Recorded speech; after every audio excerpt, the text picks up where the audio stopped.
Como é que eu Então, devo manter minha emoção? Só relembrando aqui, né, a parte do positivo, então, você vai estar sempre apoiando os pés na rocha. É um trabalho simples, né? Você vai descer um pouquinho a cintura e depois descer os pés. Tomando cuidado para não movimentar demais e não ter nenhum escorregão. A gente vai manter sempre os seus pés em oposição à rocha, formando como que um ângulo de 90 graus. Depois vamos ter a parte negativa, que é tranquilo, né? Passou dessa parte positiva, que eu trabalho com os pés, só alegria, só descer a corda e vamos embora. Isso aí. Beleza. E aí, tá emocionado ou tá com medo? Não, é um misto, sabe? A gente nessa maravilha aqui do Cerrado, eu que sou lá do Nordeste, tô curtindo, a gente chega aqui em cima, relaxa e fica com aquele medo na hora de partir. Mas vamos lá, tô querendo viver essa emoção da partida também, da descida que vai ser pau.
Gente, é maravilhoso, é uma sensação indescritível. Você vence seus desafios, enfrenta seu medo, isso é crescimento puro.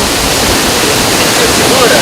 Completamente segura. Os rapazes, os instrutores são muito tranquilos, passam força pra gente, uma energia boa. E, assim, isso ainda cresce a vontade da gente de pular, de fazer o rapel. É fundamental, a participação deles encoraja demais. Se não fosse eles, eu acho que eu não tinha tido condição não.